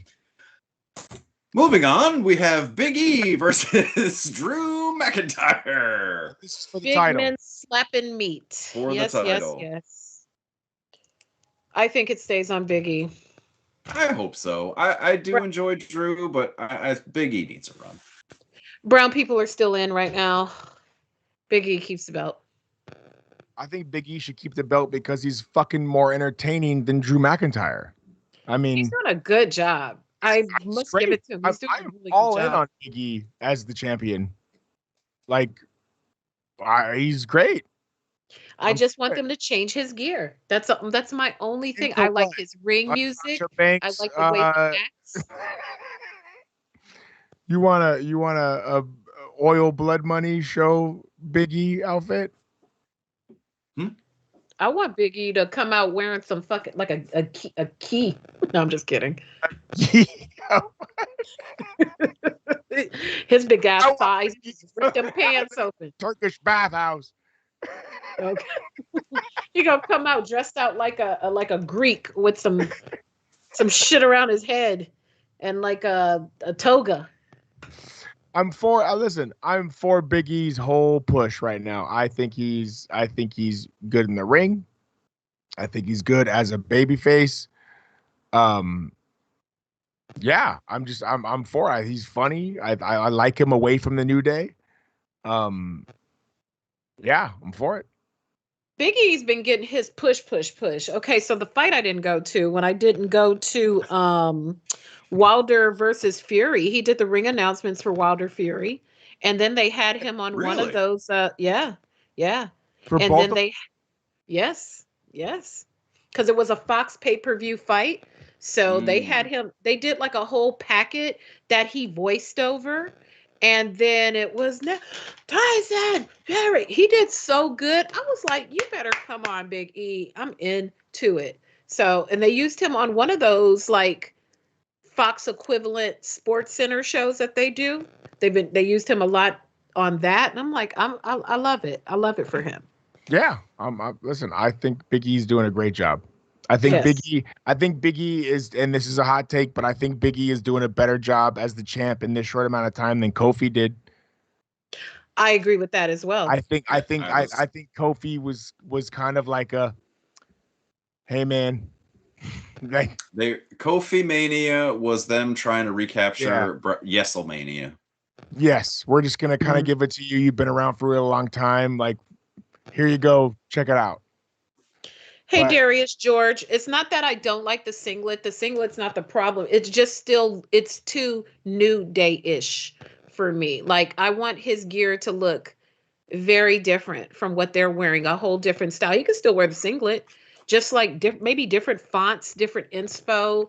I feel like he could walk to his closet. Like the gear he was wearing, I loved it. It was Fuji's, the Fuji album inspired looking gear. Yeah. But I bet Kofi and Woods have the same one also. Like, I want him to have his own things separate from them. But the singlet is cool. You know, big thick brother, big thick thighs. Like, I'm into it. I was. It's also really funny when he still comes out and he's like, "Big man, gonna slap big beefy bodies." It's funny. I like it. Sounded like Vegas. What's next, Pumps? The main event of the evening. Mm-hmm. Don't get hung up on Pumps. Your tribal chief. The tribal chief is gonna still have Brock Lesnar. The tribal chief gonna have his belt. I don't know what you going through, Pumps, over there, but the tribal chief is gonna have his belt. There will be a no finish. Okay. Jay's calling non-finish. Nate, what you got? I don't see a situation where they take the belt off Roman after this long of a run as the heel tribal chief in Saudi Arabia. I'm with Jay. I think it's a non-finish. I think Paul Heyman's involved. I think there's some schmaz shit. And listen, I will be very, very disappointed if Roman's heel champion tribal chief run ends to a part-time, I'm on fucking each show for 4 minutes, Brock Lesnar. I think that's just, listen, I said earlier in the show tonight that AEW was more like a must watch each week. Like I look forward to that. If they take the belt off Roman because the Saudi Arabia dude gave him a bunch of money, it's a bummer to me. I think the Usos interfere, and I think that this will continue when they get back. I think Brock is going to need some people, and I think someone who's being underutilized will somehow be in the mix with Brock. It was hilarious. It was hilarious, Jay, when you and I went to the show this Friday, and we told Pumps we were going to the show, and he goes, "Oh, it's on Friday? Okay, cool. Roman will still be champion then." Because he is convinced. Listen, they haven't been to Saudi in 18 months. They pay them an ungodly sum of money to do these shows. They are going to give them a gift. And that gift... Do they want us to come over to do the show? I will wear a hijab. I respect all cultures. Can that gift be a Goldberg win? I just want to do a show. I just want to check. You can't even go over into that spot where there are without being invited. You have to literally be invited. You can't just get your visa and be like, "Oh, I'm going to pop up over there." No. This is that show where like when you go to ringside, it's like dudes are in like these like lounge like strip club chairs, right? Yeah. It's like super strip. It's like the Bare Elegance fucking pay-per-view. With the white and the little things and the little the seats are just like you're like about to get a lap dance. Yes. Yeah. Right? Pumps fucking hey, I love it. I fucking That's why the ladies got to put all them clothes on. It is opulence is the word you're looking for. Yeah. Yes. It's I mean they are teasing that Paul Heyman and Brock have a thing going because I do remember seeing that from SmackDown. Mm-hmm. But which was listen, I was there for that. I don't know if you know this. I've heard something about it. Jay was there for that. Oh, I was. Okay. Mm-hmm. Real close. It's you didn't have a follow-up. Okay. Listen, Brock Lesnar comes out in his Mick Foley fucking outfit just with a different cutoff flannel. Yeah. Like it's they didn't do it right.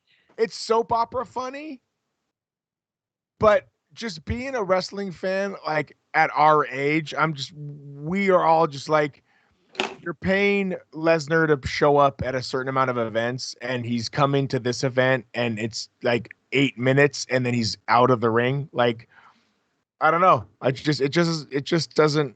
I'm not into it. That's all they got. That's all we got. I'm not into it. I really hope that Pumps isn't right.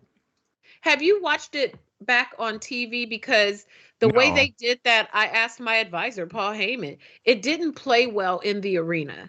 Hopefully it looked good on TV, because in the arena, it was like, what'd he say? The setup was weird, but it came through fine. Like I feel like the women's match ended strangely. Mm-hmm. And then it was just get the table in the ring. Like all that went out. I agree. Over the air. Yeah. And I was just confused as to why that was, but yeah. They had Brock on the ramp leaving out longer than he was in the ring the whole time. Like them doing their little stare back and forth to close out the show. And I felt like watching SmackDown a million times, I'm like, they had to have cut this scene already. Why the hell is he still out here? He ain't wrestling. So and then awkwardly, they handed everybody in the ring American flags. Yeah, that was weird too. The troops in Ontario, California. It was about the tribute to the troops. Well, the noted military town that is Ontario, California. Yeah, it was really weird. Then they had 2 matches, and then they had Big E versus Ziggler. Mm-hmm. And then they had Roman versus Shinsuke, which was a good match. Roman versus Shinsuke was actually a pretty decent match. That was a very entertaining match. It was just weird. Like, where does this go? Why are you just doing 2 matches for the troops in Ontario? I didn't get it. I watched They and did- it was fun, but I didn't get it. They did them matches to make up for all the 10,000 people that was still outside with them fucking COVID tests. Them folks was like, look, we want 2 more matches for the time we missed with this COVID mess outside of the arena. They got to do that better. Or we're never going to get anything in California anytime soon. They're not coming back over here. That was a nightmare. Yeah. So next week, when we talk to you guys again, we'll have the Saudi blood oil show. Diamond. W. Oh, no, that's Africa. Sorry. That's Sierra Leone. Yes. Wrong motherland. Low key, one of my favorite heckles of the year was at the Clipper playoff game when Serge Ibaka is injured and he was on the sidelines just looking like a fucking coming to America African prince on the sidelines, Serge Ibaka. And I kept yelling out, Serge Ibaka is selling blood diamonds on the sidelines. Oh my dear. God. That's a strong heckle. What I need to And he was on the team I was rooting for. It was funny.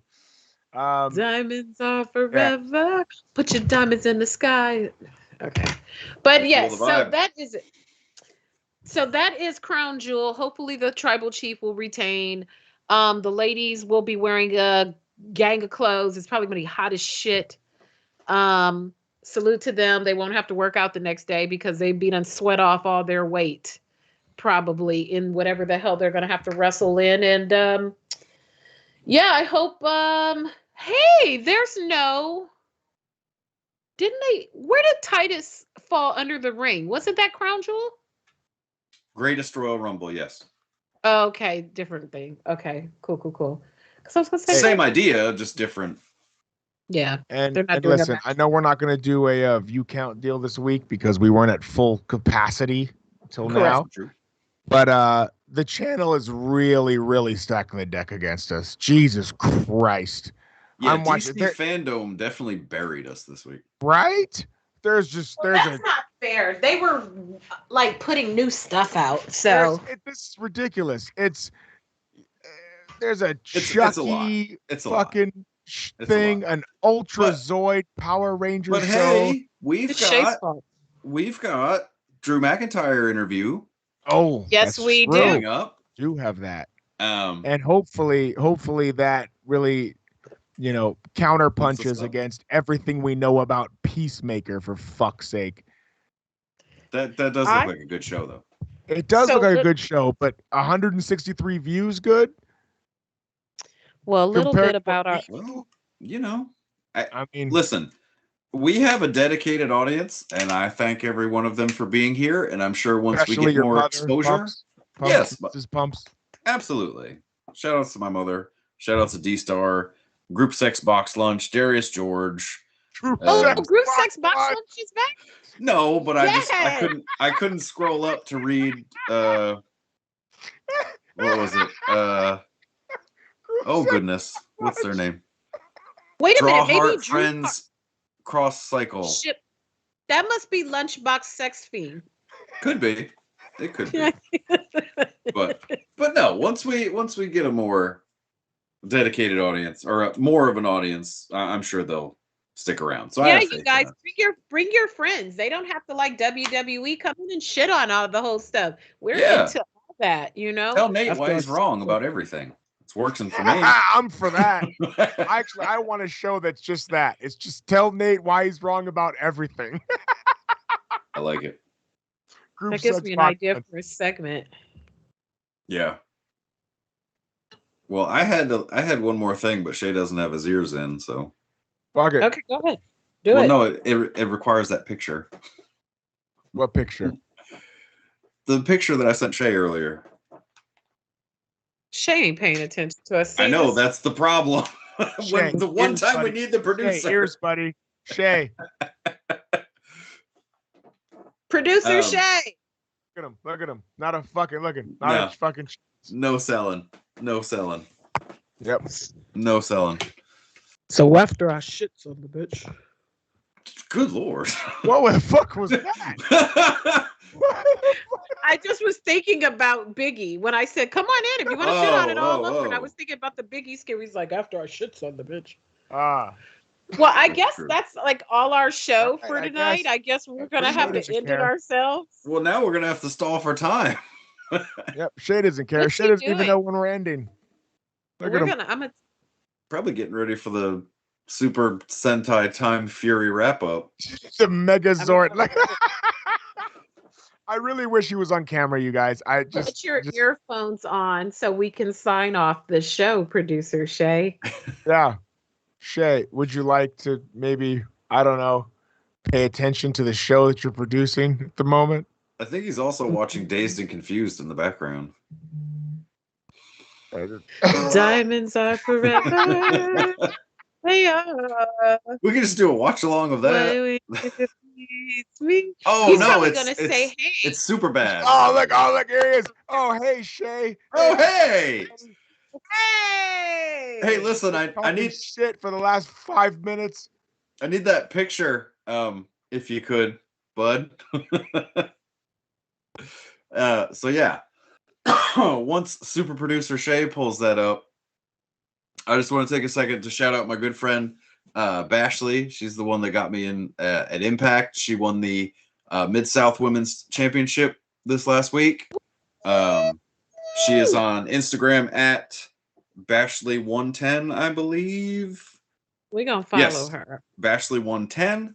And again, she's the new Mid-South Women's Champion. So congratulations. Go check her out. Bashley, Bashly. Yes. Yep, I see her. Salute to her. Congratulations, Queen. Support independent wrestling, people. Wear your title proudly and be a fighting champ and welcome all comers to the belt. That's right. Congrats to you. Ooh, I like the color of your belt. We should have her on the show as on the interview. We absolutely could. Yeah, I like this belt. We do that? I mean, I can work on it this week. All right. Let's do that. Let's do it. Well, I thank all of you. Nate, anything for the good of the order? Yeah, man. Be nice to each other. I love that. Absolutely. Yeah, that's it. Yep. I'm drunker than I want to be. Let's go. My bad, bro. Oh, Dodgers. Has the Dodgers won? Did the Dodgers win? I don't even know if the Dodgers won. We lost? Did we lose? Damn. Well, there you go. Damn. That sucks. Oh, hold on. Well, I'm looking it up right now. It's 3 days away from ring night. Bucks and 6. God damn it. We lost again. Another walk-off. Holy fuck. Damn. Well, congratulations. Are you going to the ring? At least they don't have to travel far. No, I wish. I wish. I'll be watching it and sobbing because it's amazing. That's awesome. I love city parades. The opening night. They get their rings on opening night, the Bucks. Oh. So I'm sure they'll do a highlight package, which will make me cry like a little girl. Oh, yeah, I'm with it. I love Too Hard, Nate. That's my problem. Oh, fuck it. Buddy, I'm a Clipper fan. Trust me. Loves with all his heart. I'm telling you, I don't even have a tattoo, and if the Clippers win the championship, might have to get that one. You don't have any tattoos? I don't, right? I look like I do. Pumps, do you have tattoos? Lots of them. Not lots, like, I don't know, 10, 12, something like that. How many do I have? 1, 2, 3, 4. I always feel like the people that are like, I have 18 tattoos. They're just like, all right, cool story, bro. I have 6.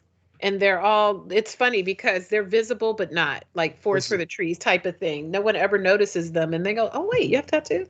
This is really quick. So we were in Ireland, and the couple that we were with asked my girl, who has one tiny tattoo on her arm. It's like a commemorative thing for her godmother or whatever. Oh. They were like, oh, like, do you guys have tattoos? Do you have any tattoos? And she responded with, oh, yeah. And I go, all right, you've got one. You don't respond with, oh, yeah. Oh, like, yeah. I'm inked up. Like, I'm Joe Jet, this bitch. Like, she went, oh, yeah. And I went, you've got one tattoo. Let me tell you guys what. She wasn't thrilled. Was that in the car? Because it doesn't count if it was in the car. I remember that from earlier. I laughed. I just went. She was like, "Well, I do it." I went, "I know, babe, but you can't like respond when someone asks you to get it's how you say it. You go, "Oh yeah, Oh yeah." What's making that even funnier is hearing you guys go, "Oh yeah," and look at what Shay's watching in the background. Oh yeah. Good old Superbad. I'm just glad Shay has his headphones on during our show. I know. He's so present. What would we do without? Find me a Nathan Ass skill. Jay? Yes. Let's see. Tomorrow I'm going to this week. Yeah. I am going to the Eternals World Premiere tomorrow. Ooh. This will be my first Marvel Disney event. I've never been invited to one before. It's because I am writing the cover story for one of the stars of Eternals. I can't say which one yet. So I'm doing a cover story for Rolling Out on someone in Eternals. A female character. That's all I will say. I am Black, so you can probably guess which one I'm doing the Angelina Jolie. You know what? You know how much fun I would have with Angelina Jolie? Because she seemed a little low-key weird. Not low-key, high-key weird. She married Billy Bob Thornton. Yeah, she's weird. I interviewed Billy Bob Thornton 2 weeks ago. He was really cool. But if I could kick it with somebody, I want to kick it with Sharon Stone. Sharon Stone is fucking lit. I could tell she lit. So I've got that this week. I'm back on boxing and stuff too. There's another fight coming up, so I'm doing some fighter interviews this week too. And then I got a bartend next week because, I'm a journalist, so I'm poor.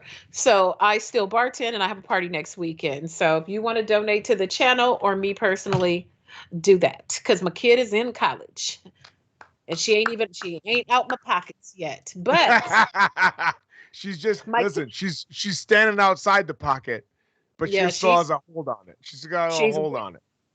Objects are closer than they appear. That's what her hands look like. But I must say, I was very impressed. My child was seeming very independent. I was like, damn, I should have kicked you out years ago. That would have been great. But no, she's doing good. And I thank all of you for being back with us. I'm glad my boys are back with me. And we got some good stuff coming up. Is our interview gonna go on after this, or is it gonna be a separate thing? Okay, it's gonna be on after us. Audience, stay tuned and watch the interview with Drew McIntyre with our illustrious leader. He's gonna reveal what his favorite walkout music is Joe of all McMahon. time. He's gonna talk about that. He's gonna talk about he's going to talk about food places. Shout out to Pumpington for the tips. He's going to talk about good things to eat. He's going to talk about all sorts of stuff. They had a great conversation. So keep watching. So if they had him for 12 minutes and he no-sold my questions, I'll be a little pissed. I try to no-sell your questions for 90 minutes. Well, you're doing a good job. I love that because when you do what we do, 12 minutes, that's a long, if you can get the talent for 12 minutes to yourself, it's like, ooh, shit. We go together now. I ain't even got to ask. We steady. We official. We go together. So, stay tuned for that. So stay tuned for that. Thanks everybody for tuning in. This was a Maxi show because we missed each other and we needed to spend some time. So we will be back at it next week. Watch the interview. I'll think of us as the Unbroken Skull session. Watch our shit out. And so thanks for watching and everybody follow the Illuminerdi on all of the platforms. Spell it right. Spam the comments on the Illuminerdi Instagram with the little emoji with the guy who looks like he's lifting weights. That'll be our wrestler symbol, I guess. Flood the comments everywhere with that, and maybe we'll make it a thing. And everybody have a great, great night. Yes.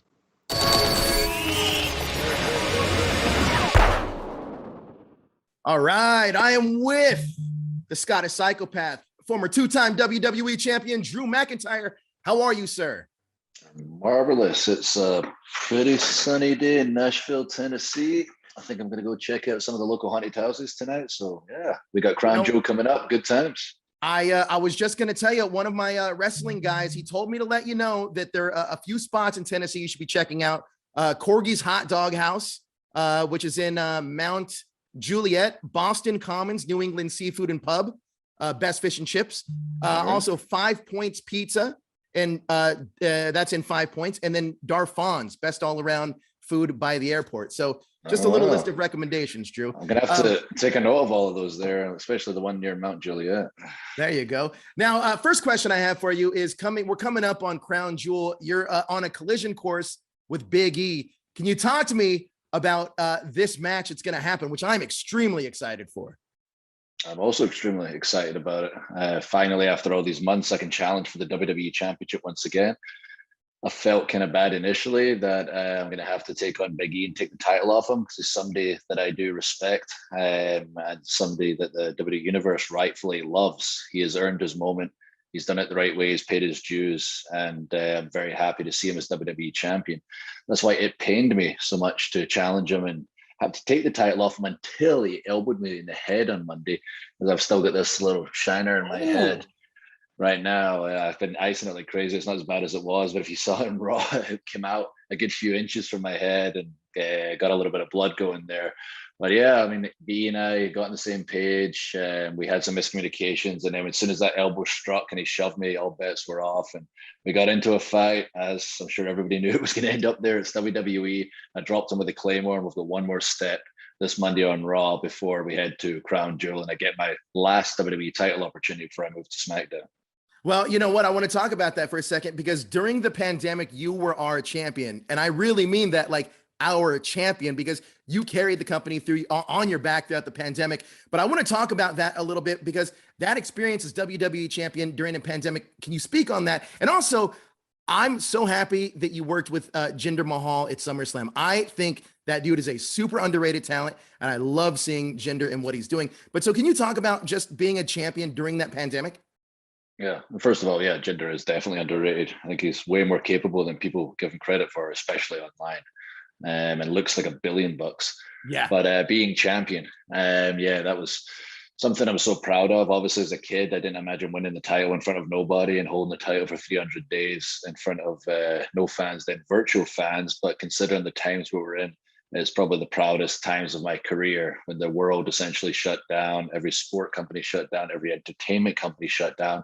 And we as a company, WWE, decided to push ahead, make sure everyone had an escape, had something to look forward to a few times a week with Raw, SmackDown, NXT, some original content.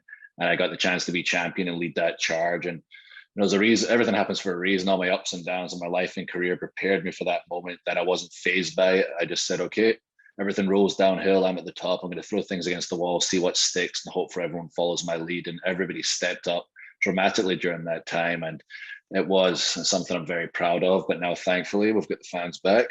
Things are getting back to normal. It's been a few months now. The crowd's been electric every single night. And this Monday, hopefully they're going to be really crazy, because I'm going to be beating up E. I'm going to bring in that sword down. Maybe I'll finally use it. I'm only kidding. Maybe. Am I kidding? And then we'll head to Crown Jewel and we'll get back to the WWE Championship with live fans for the first time. I mentioned last Monday to E, you know, when he was talking about how it felt to be champion, and he gets it now, and he articulated it the way only Big E can. You know, I tried to refer to the adrenaline rush from the fans being live in the building, and he described the nectar and juices flowing down his nipples. Yeah, whatever only he can put it. But I had to remind him that you get it, but I don't get it. I'm a two-time champion, 300 days as champion, but I've never had that, and I'm chasing that moment. And unfortunately for him, it's going to happen as an expense at Crown Jewel. Oh, I can't wait for that matchup. Now, I want to talk about the WWE draft a little bit, because you're going back home to SmackDown. Talk to me about some of the challenges you're excited to face on the Blue brand. I mean, looking at the roster, there's a bunch of things I'm excited about. Obviously, everyone's going to talk about Roman Reigns, and that's the big match down the line. My attention's fully on Big E right now, but just looking at the roster in general, those Sheamus and Jinder have moved over there, so I can't escape those guys. Like my buddies, it turned on me. Maybe I'm the problem. My friends will turn on me. Maybe I'm the issue. I'm the common denominator. But also big matches that I've never had in my life, like Cesaro's over there. We've never had a singles match. You guys have never had a singles match? No, and 20 plus years each. in wrestling, we have never wrestled each other singles, so that's got to happen, and I'm very excited about that.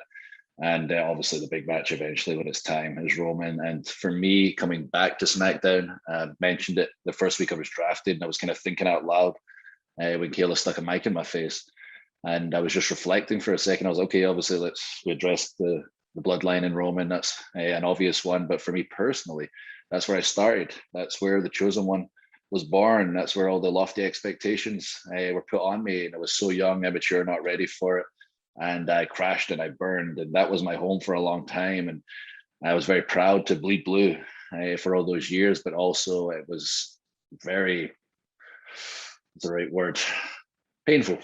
That's the only way to describe it, that things didn't work out the way that I hoped and the company hoped they were going to work out. It's always been in the back of my mind, and now things are coming full circle, and I can finally put that right for myself. As much as winning the title on Raw meant for me, it was for me, but also, you know, the world and the way things were going on at the time. What's going to happen on SmackDown is a lot for me and making right what happened in the past. You know, I saw the documentary that they had on about a year ago or so about your documentary about you know, going to SummerSlam and wrestling at WrestleMania, and honestly, it brought a tear to my eye and my girlfriend. Like, we were watching it, and I was like, man, because you're completely right. It documents the journey of Drew McIntyre, and I've been there since the beginning, like early days of SmackDown, the chosen one. You know what I mean? The future shock. So I understand it and I get it, and my heart felt for you, and especially I was so proud of you winning the WWE Championship, and I wish I could have been there in person, giving you my energy and cheering you on. But hopefully you felt it through the television screens. But one of the things I did want to talk about too is the Royal Rumble, and you've won the event before, and tickets are going on sale tomorrow. The Royal Rumble is going to be at the Dome at the America Center in St. Louis on January 29th. Going into the Royal Rumble, obviously going in as a champion is one thing, but talk to me about the experience of going into the Royal Rumble as one of the 30 competitors. Yeah, it's exciting. It's not just an exciting event for the fans, because it's very exciting, especially these days. You've got the men's and women's Rumble. You've got the anticipation of the 10-second countdown before the next superstar comes out. You get surprises mixed in there. It's such an exciting event for the fans, but for the superstars, you're back there, your adrenaline's going, you know you're coming up next, you can see who's in the ring, you're curious how the crowd are going to react when your music hits. Like, it's such a fun event, and I've been in multiple Rumbles, and I remember my first one, I was so freaking nervous. It was my favorite event as a kid. I got in there, had a decent run, then I got eliminated by DX. So Triple H and Shawn Michaels double clotheslined me over the top rope, which was pretty cool. Even though I didn't win, I was like, well, I got eliminated, but DX put me out. That's pretty cool. And I'm 24 or whatever at the time. I had a few after that, wasn't quite as successful. And then eventually this Rumble was different, because I was at the point in my life and career where a little bit older, a little bit wiser, but also thinking to myself when I was backstage watching Brock eliminate everybody, all right, Drew, this is your chance. Like, you've been the future since you were 15 years old. You're not 15 anymore. And it's going to get to the point you're going to be the past before you were ever the present. This is your chance to become the present. Go out there and show them who you are. And at the time, I was getting a bit of steam going. The fans were organically getting behind me.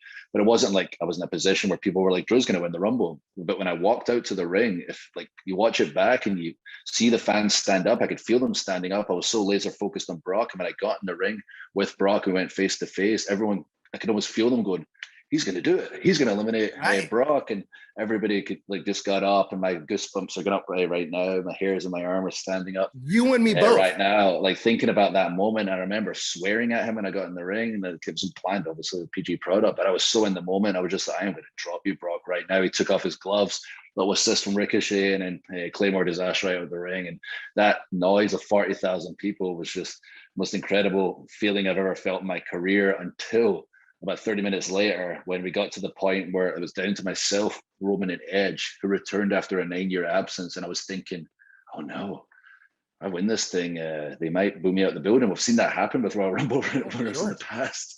And it could very much happen to me, because Edge is back after 9 years, was never going to wrestle again. And here he is in the Royal Rumble, and he got eliminated. And sure enough, they were not happy. But a few seconds later, I eliminated Roman, and it was equally as loud as it was for when I eliminated Brock. And such an unbelievable feeling. We use that clip all the time where I spin around and I drop to my knees and lose the power to walk. And it's such an emotional moment. It's such a cool moment to watch, because that was the moment of adrenaline filled jubilation with 40,000 people going crazy. And then you see, obviously, Mania was kind of the opposite, but it meant just as much when nobody was there. and it was silence, but everyone got to watch that private moment when I got the 3 count on Brock. I had the title in my hands.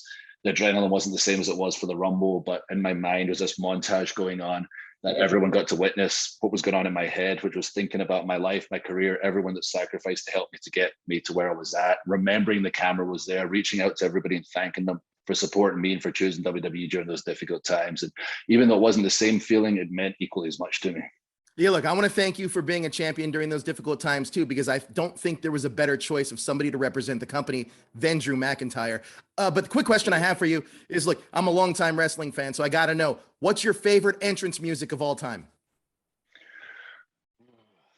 Everybody who tweets me every day about it will be saying broken dreams, said broken dreams. But I think my favorite of all time has got to be Stone Cold Steve Austin. It's just because of everything about it. It matched him perfectly, but the beginning's so important to songs. That's why I wanted the sword effect in there, like, because I always thought of Austin and how much I even stood to my feet at home when you heard that glass break, that you just knew, like, oh my goodness, it's going to go down now. And when you heard that glass, everybody would leap to their feet, lose their mind. It matched Stone Cold perfectly. I mean, The Undertaker is equally as impressive. It's so dramatic, not quite the same feeling, everyone jumping up, going nuts. It's just, you're captivated by Taker's entrance and his music, but I would have to pick Stone Cold. And that's the reason I have the sword at the beginning, because I wanted something when you hear an effect of, that's true. That's what it was for me. Bret Hart, when you hear that guitar riff, that like immediately pop. But look, Drew, I know you got to go. Look, you and I share another thing in common. I'm a big fan of the paranormal. I'd love to at some point want to ghost hunt with you, because I think it's cool. I've had some pretty crazy experience, but look, really? man. Yeah, man. Absolutely. Good luck at Crown Jewel. I'm excited to see you hold up that WWE title for us. And look, the Royal Rumble, my favorite event on January 29th at the Dome of America at the American Center in St. Louis. I can't wait. Drew, thank you so much for your time. I appreciate it. I appreciate you, bro. Thank you for having me. Thank you for your knowledge and fandom. And yeah, eventually we'll maybe get that supernatural trip. If you can get the Bell Witch Cave open, it's in Nashville here, but it's closed for the rest of the year. If you can get it open this year, I will go with you, because they closed the thing down for the rest of the year and I really want to go. Hey, when you're in San Diego, I'm in LA, but if we're ever in San Diego, the Whaley House is another place in Old Town San Diego that I want to check out. I mean, that's a place that, I mean, there's a lot of places on that list, Drew, but we're going to make it happen. All right. Sounds good, brother. I appreciate you. I'll speak to you soon. Thank you very much. I appreciate it.